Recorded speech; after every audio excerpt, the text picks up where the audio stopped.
when you study your Bible, to you, what Rebekah did was a bad thing.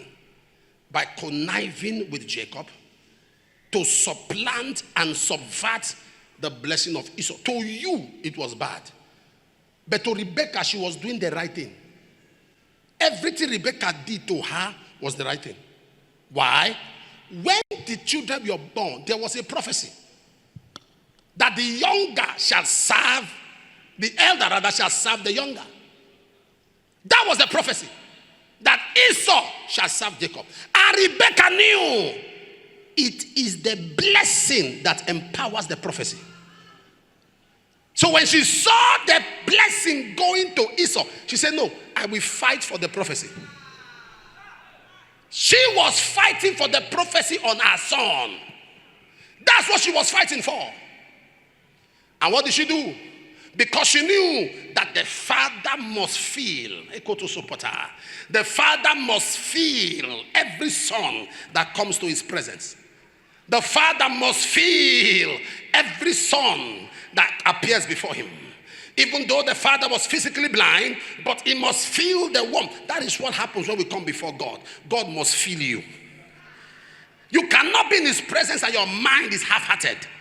You can't be in his presence and your mind is scattered. Heaven must feel your presence. So what did she do?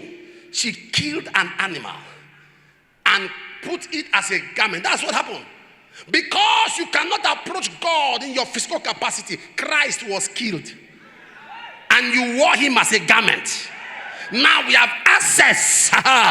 We have access to God. So we come boldly unto the throne of grace that we may obtain mercy. Christ has been killed. So we put him on as a garment. We wear him as a garment. We place him on ourselves. As we approach before God, we come to the true and the living way. We come with access to God, in whom we have redemption through his blood, even the forgiveness of sin.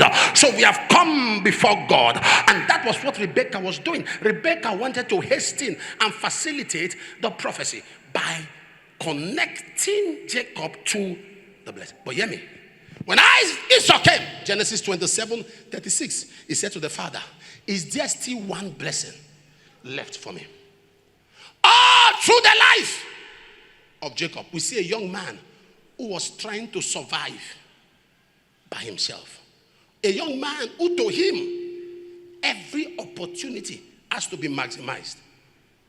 To him, every opportunity has to be maximized. He wants to grab everything. Everything. But when it was time for encounter, God said to him, put all these things away. Put them away. Put them away. And that is the point heaven would want you to come to in life. A time in your life where God sets you up for an encounter, everything will fail. I'm telling you the truth.